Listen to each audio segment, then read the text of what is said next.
Ada kembali bersama kami, pemirsa kita lanjutkan dialog bersama para narasumber. Bang Ikram, ini melihat bagaimana data dari LSI dan IJA ini, melihat dari Jakarta, apakah kemungkinan Jakarta merupakan satu-satunya provinsi yang kemungkinan akan menggelar pilkada satu putaran?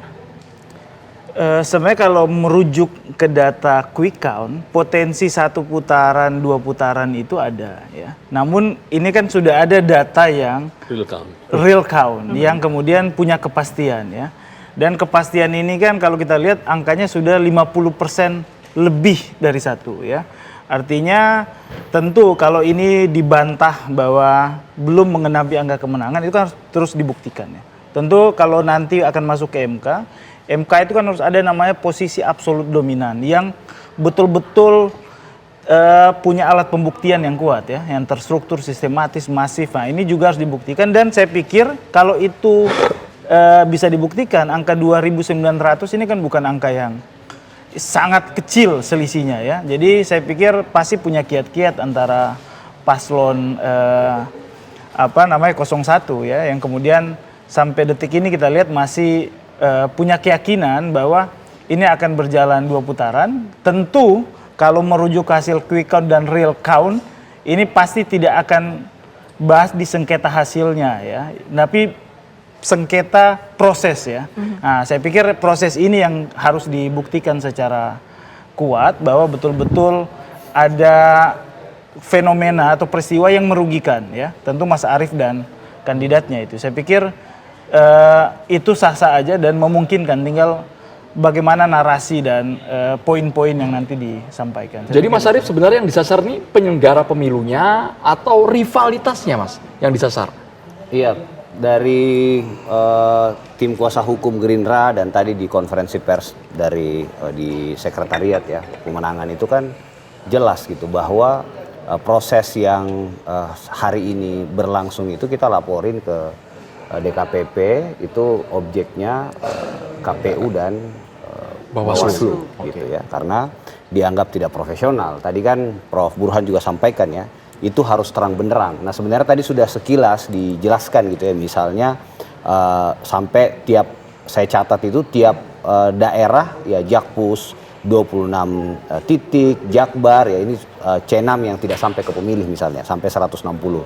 Kemudian daftar pemilih khusus tidak sesuai TPS ya, pemilih mencoblos lebih dari sekali, pemilih yang tidak terdaftar dapat mencoblos. Nah hal-hal inilah yang sampai hari ini terus kami kumpulkan gitu ya untuk dijadikan bahan agar syarat tadi yang diungkapkan oleh Prof. Burhan maupun Bro Ikram tadi, upaya untuk membuat sesuatu yang masih samar-samar itu terang benderang di Mahkamah Konstitusi.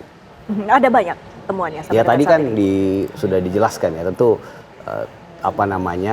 tidak semua perlu disampaikan di situ kan, tapi dengan keyakinan dari teman-teman di tim ya insya Allah kami sangat percaya diri lah gitu. Oke Bang Ciko, sembari kita menunggu rekapitulasi dari KPU, kami juga ingin tahu kantung-kantung kemenangan tim Pram Rano Sidur di mana saja Bang di Jakarta, apakah memang sangat mendominasi sehingga hasilnya signifikan? Sepertinya begitu, dari 44 kecamatan kami unggul berada di urutan pertama itu di 42 kecamatan.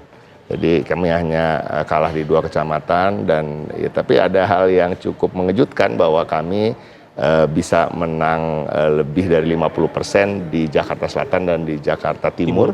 Namun kami tidak menyangka kami menangnya nggak nyampe 50% kalau nggak salah di Jakarta Utara, di mana itu merupakan basis kami. Jadi itu tadi yang kalau disampaikan terkait dengan C6 yang tidak terdistribusi, bisa dicek juga ke tim Ridho, memang banyak di Jakarta Utara yang kurang terdistribusi, itu kita akui juga, tapi itu juga basis-basis kami. Jadi jangan-jangan kalau ada PSU di situ kita jadi menang 65% kan gitu ya. Tapi ya intinya gitulah. Jadi ini adalah PR bersama. Kami tidak menampik bahwa partisipasi itu tidak rendah, partisipasi itu jelas rendah. Tapi tadi ada election fatigue, ada juga harus kritik dan evaluasi ke dalam semua partai politik ataupun siapapun itu yang menjadi pendukung daripada para paslon, bahwa ada kegagalan untuk memobilisasi dukungan untuk datang ke TPS dan kemudian memilih paslon yang didukung gitu. Tapi ini harus menjadi catatan dan kedepannya tadi terkait dengan penyelenggaraan pemilu yang terlalu dekat antara pileg, pilpres dan pilkada dan lain-lain.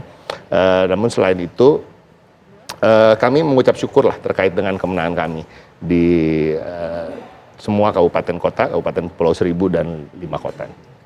Bang Ikram, melihat kasus yang saat ini tengah bergulir, apa sebenarnya evaluasi yang seharusnya diambil oleh KPU? Ya, memang kalau kita lihat yang paling jadi sorotan ya tingkat partisipasi. Karena kita tahu roh dari demokrasi ini kan VTO itu ya, jadi tingkat partisipasi. Jadi kalau makin kecil tingkat partisipasi artinya legitimasi politiknya ini tidak terlalu besar. Dan sebenarnya legitimasi politik bagi masyarakat ini kan penting sehingga dia bisa mengklaim kekuasaan, bisa ikut terlibat secara jauh, secara deliberatif ya dalam pengawalan kekuasaan. Dan kalau kita lihat ini kan tingkat golput cukup tinggi 40% ya. Memang tentu aspek tadi disebut kelelahan pemilih ya, kelelahan pemilu ini juga perlu disoroti. Dan memang secara rentetan logika agak pemilihan serentak kita nggak terlalu sepakat juga Bang, izin. Karena memang tentu khususnya kalau di Jakarta memang nggak ada di kabupaten kota, tapi di provinsi lain ketika ada pemilihan serentak, ketika tokoh-tokoh kunci yang kuat yang bertarung di level pilgub, di pilwakot, kabupaten kota tidak terlalu dapat magnet yang Sambil besar. kita dengarkan sebelum ke Prof. Burhan di KPU. Kita menjelang maghrib, kita skorsing. Cocok? Ibadah dulu lah. Ibadah dulu, maghriban dulu. Oke. Kita skor sampai 19.30 ya. Cocok? Cocok. Atau dilanjut. Ibadah dulu. Ibadah. Iya, satu-satu Mas, satu-satu. Di sini alurnya di sini ya. Ini sudah jam 10 menit lagi mau ini. Takutnya kita di tengah-tengah ini ada azan ya. Oke ya, nomor 3 ya. Kalau kita lanjut bagaimana Ketua? Kita jadi jalan tengah nih, tinggal 10 menit lagi sholat maghrib ya. Jadi kita Isoma dulu, Pak. 1, 2, isoma. Oke, kita lanjut jam 19.00. Cocok? 19.00 ya. 19.00 kita mulai rapat. Saya pending sampai jam 19.00. Kok nggak ada tepuk tangannya sih?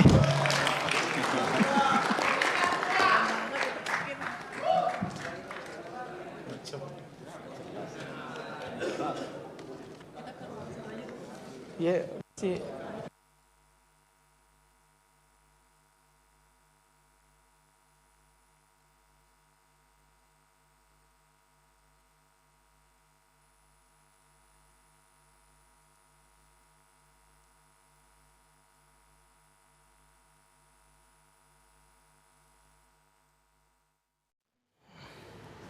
Kita langsung ke Prof. Burhan melihat adanya keterbatasan pemilih yang datang ke lokasi mempersoalkan surat pemberitahuan C6, kemudian tingkat partisipasi yang rendah. Aspek apa sebenarnya kalau versi indikator yang mempengaruhi? Apakah memang betul pemilih di Jakarta sangat rasional sehingga mereka yaudah saya coblos semuanya dan dianggap tidak sah suaranya?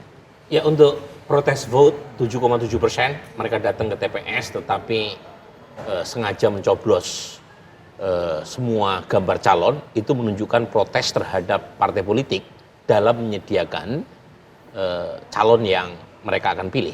Jadi ada indikasi 7,7% warga itu melakukan protes terhadap partai politik yang punya otoritas untuk bisa mencalonkan calon yang sesuai dengan selera pemilih. Nah, tadi saya sebut ya, top 2 menurut survei tidak mendapatkan tiket, yaitu Anies Baswedan dan Ahok ya. Dan saya dalam sebuah paper yang saya akan tulis, saya menyebut fenomena kartelisasi dalam pilkada. Jadi